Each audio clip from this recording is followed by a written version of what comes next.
But I wonder what you would say to maybe a single mom of 2 kids who's reading this report about how harmful these cheap but very accessible foods are for her family, and saying, well, you know, sometimes that's the best we can do, and that's why that's what's on the food or at the table at the end of the day, or that's what's in their lunchbox. It's an illusion to think that processed food is cheap, because you end up paying for it with diabetes. You end up paying for it with autoimmune dysregulation, with mitochondrial dysfunction, with inflammation, and you end up paying much higher costs in the long run. But they're not paying. Now, there are food deserts in this country. Yeah. Where people at this point have a hard time getting access. I met with the health technology companies this week, and it was an extraordinary meeting, and one of the statements they made is that there's no place in this country, in the lower 48, where you can't get access to good foods. It's not easy access, as had been in the past, and that's been part of the economic drivers, and also the fact that people don't understand that these processed foods are poison.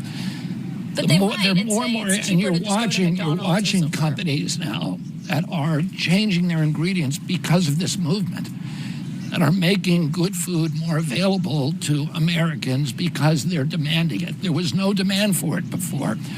This report is about getting every American to demand the accessibility to good whole food in their neighborhoods, and that, you know, it's going to be a process, but it's already happening. You see these big fast food conglomerates that are switching from seed oils to beef tallow fat. You see them reducing the ingredients. You see Chobani yogurt changing its ingredients because of the demand that has happened because of the MAHA movement. We are going to make sure they have apps that mothers who go into the grocery store have an app that they can send a flash on the barcode of every product and get a green light, red light, or yellow light. That will allow them HHS is creating that? We're working with industry to do it, and they're already doing it. You know, Mark Hyman's company has done it.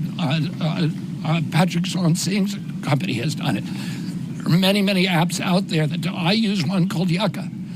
That is my wife and I consider it invaluable. You can go into any grocery store, flash it at any product, and you can get a go or a no on it. And as that happens, the market, we're not trying to create an anti-state here. We're trying to drive market forces that will drive change in the kind of food Americans get through good information and good science.